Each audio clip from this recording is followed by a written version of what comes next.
Terima kasih pemirsa Anda kembali bersama kami dan kita masih tentu akan mendiskusikan pada undang-undang perampasan aset now or never gitu ya. Kira-kira apakah bisa sekarang terwujud seperti yang disampaikan Prof. Mahfud tadi bahwa sebelum Pilpres ditargetkan ini sudah selesai. Tapi apakah kira-kira ini make sense sebelum Pilpres dan bagaimana melihat secara keseluruhan mengenai RUU yang saat ini tengah dibahas bersama-sama dengan sejumlah menteri ya. Nah saat ini kami tadi sudah mengenalkan kepada Anda ada 3 orang narasumber, ada Bang Ray Rangkuti di sini, kemudian secara virtual juga bergabung bersama kami ada Bang Nasir Jamil dan juga ada Pak Denny Indrayana. Pertama saya ingin ke yang di studio dulu, Bang Ray Rangkuti. Kalau kita melihat sangat ideal sekali apa yang disampaikan oleh Prof. Mahfud tadi. Tapi kita membahas dulu lah soal plus minusnya dari undang-undang ini apa yang mungkin bisa menjadi catatan kita bersama. Saya kira plus semua ini. Plus semua ya. Makanya ideal kan. Ideal sekali. Maka persoalannya karena ideal jadi pertanyaan apakah memang bisa diwujudkan secepat mungkin atau tidak gitu. Nah kalau ditanyakan begitu saya agak ragu. Kira-kira kalau apa sih yang bikin takut ini nggak terwujud secepat mungkin? Apakah ini agak ragu-ragu ini bisa terwujud secepat mungkin? Pertama penjelasan Pak Mahfud sendiri. Kan beliau mengatakan 2016 ini sudah dibahas. Hanya tinggal satu pasal tuh yang belum diselesaikan. Dan kenyataan satu pasal itu membuat hingga hari ini nggak ada lagi pembahasan tentang RUU perampasan aset itu gitu. Itu artinya nggak membutuhkan banyak sekali kontroversi di dalam undang-undang rancangan ini. Butuh satu aja yang mereka nggak suka, dalam hal ini anggota DPR, itu bisa membatalkan rancangan undang-undang ini dibahas gitu. Itu saking idealnya gitu pertama. Nah yang kedua, tentu seperti kita ketahui, ini akan menyasar banyak sekali. Khususnya tentu pejabat negara. Pejabat negara itu termasuk dalamnya DPR kan. Yang memungkinkan seluruh aset mereka bisa diselidiki berdasarkan LHKPN. Yang kita tahu ya secara umum antara LHKPN dengan kehidupan mereka secara nyata, secara sosial itu relatif nggak seimbang gitu loh. LHKPN-nya berapa, kehidupannya seperti apa dan seterusnya itu gitu. Dan yang ketiga adalah persis seperti apa yang disebutkan oleh Pak Bambang Pacul dahulu kan. Ini persoalannya bukan di DPR. Tapi persoalannya di ketua partai gitu loh kan. Apa kalau mungkin yang bisa kita tangkap? Oke lah, mungkin ada orang yang bisa menangkap. Ini tergantung dari ketua partai. Ya. Tapi apa mungkin yang bisa dijelaskan kepada masyarakat awam? Soalnya tergantung dari ketua partainya.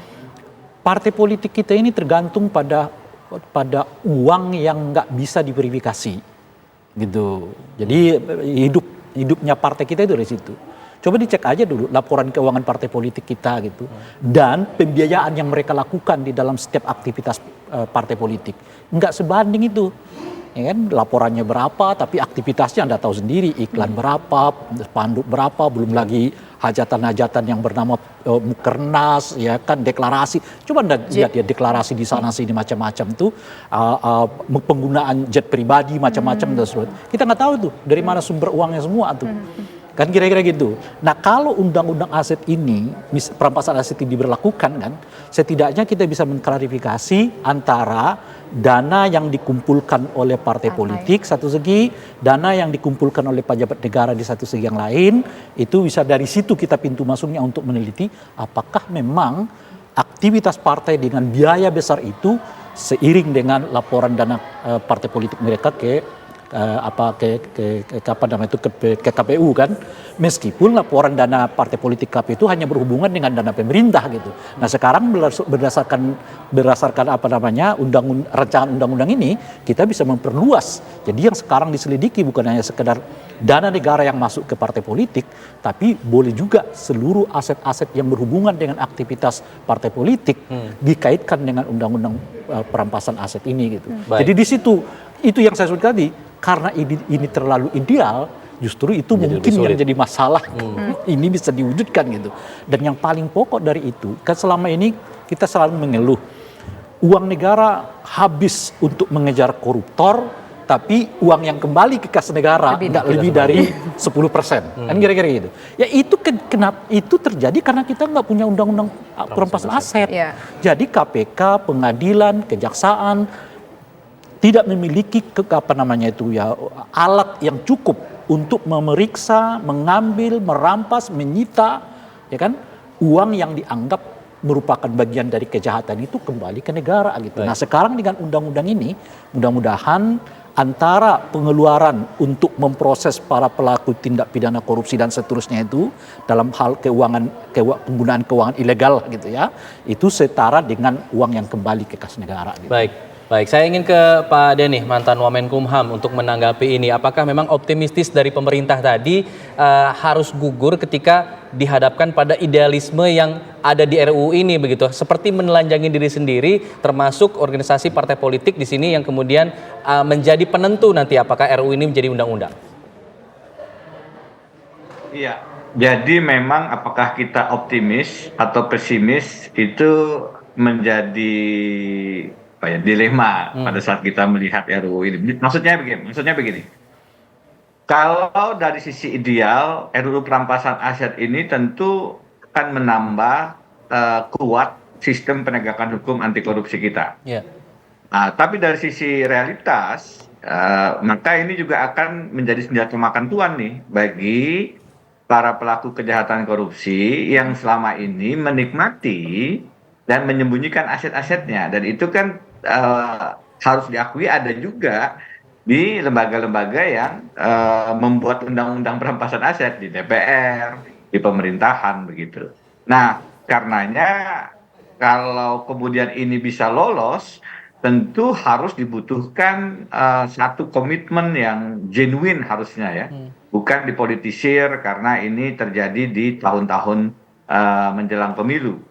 Kalau saya mengatakan ini better late than never. Jadi lebih baik terlambat daripada tidak sama sekali. Ya sudah, Pak Mahfud sudah mendorong ini, ada beberapa kasus yang muncul dan dibutuhkan undang-undang perampasan aset. Tapi undang-undang perampasan aset saja tidak cukup sebenarnya. Jadi tadi Pak Mahfud mengatakan juga harus ada menambah ini, melengkapinya, membuat lebih kuat adalah undang-undang pembatasan pembayaran uang kartal, uang tunai.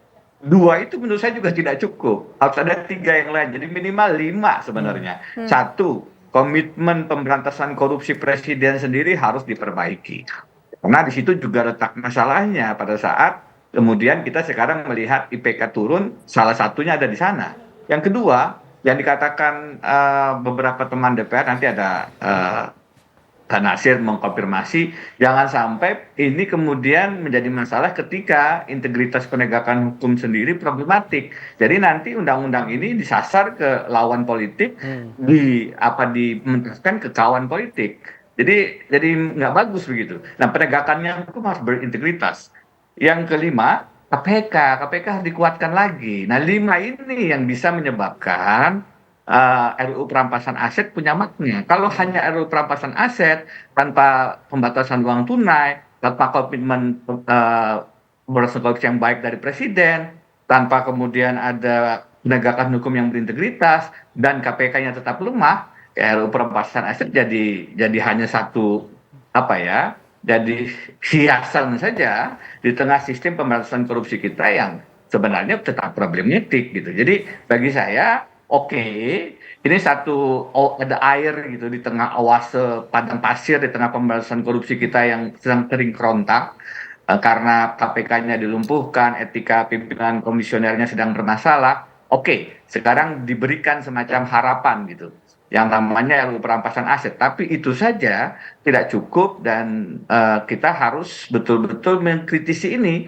karena jangan sampai dia bagian dari politik, bagian dari upaya kampanye di tengah menjelang pemilu 2024. Ya, bagaimana kemudian nanti Bang Nasir Jamil akan menanggapi ini karena tadi dilemparkan langsung oleh Pak Denny. Tapi selepas jeda ya, Bang Nasir, kami jeda dulu. Kami kembali sesaat lagi.